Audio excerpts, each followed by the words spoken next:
In order to complete our create table statement, we need to enclose the table data structure in the round brackets like the syntax calls for.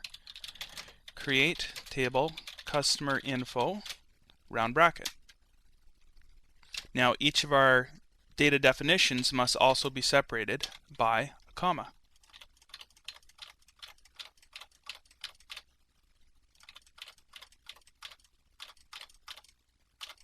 Just like so. Next, we're going to close it off with a round bracket and a semicolon. And we have our create table statement, almost. As it is, there's nothing wrong with this statement, but there is one glaring structure problem that you won't realize yet. That is, it's missing a key, or some way to reference the data in a unique manner. The nature of this data here is that it could easily be holding duplicate names, duplicate addresses, etc. So there's no one field that is 100% unique that we can reference. To make that data easy to reference, we need what's called a primary key.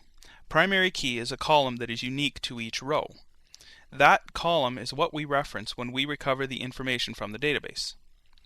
Because our form does not contain a field that the customer fills out, which may be unique, we have to create one ourselves. So in creating such a field, we do have a standard way of doing that. It's using a special command called auto increment. When used in conjunction with a numeric data type, the auto increment field will increment by 1 for every row of data inserted into the database. So we're going to create that field by adding this data type. ID int unsigned, because we have no need for that auto increment field to be negative. Auto underscore increment. We're also going to designate this as primary key field. Again, we name it unsigned to increase the range and therefore the number of rows that we can have in the table. We name it also as a primary key to let MySQL know that it has to be unique. Finally, we chose int as the type because that will allow us over 2 million records before we run into a problem. Not a likely occurrence. If you do feel it may be a risk getting that high with this table, then you could always change that to the big int type.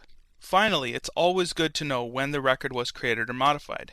So I'm going to add a timestamp field to this so we can keep track of that information.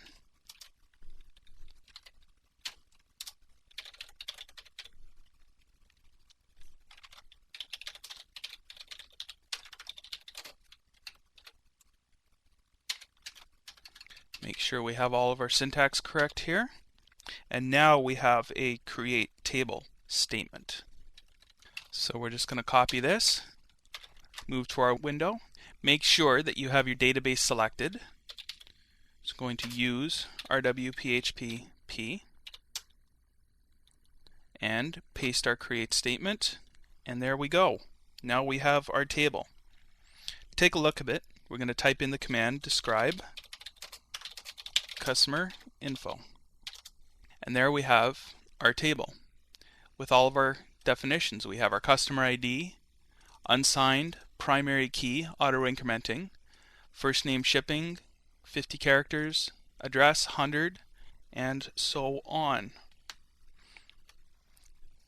So now we have to learn how to input and access information in this table that we've created.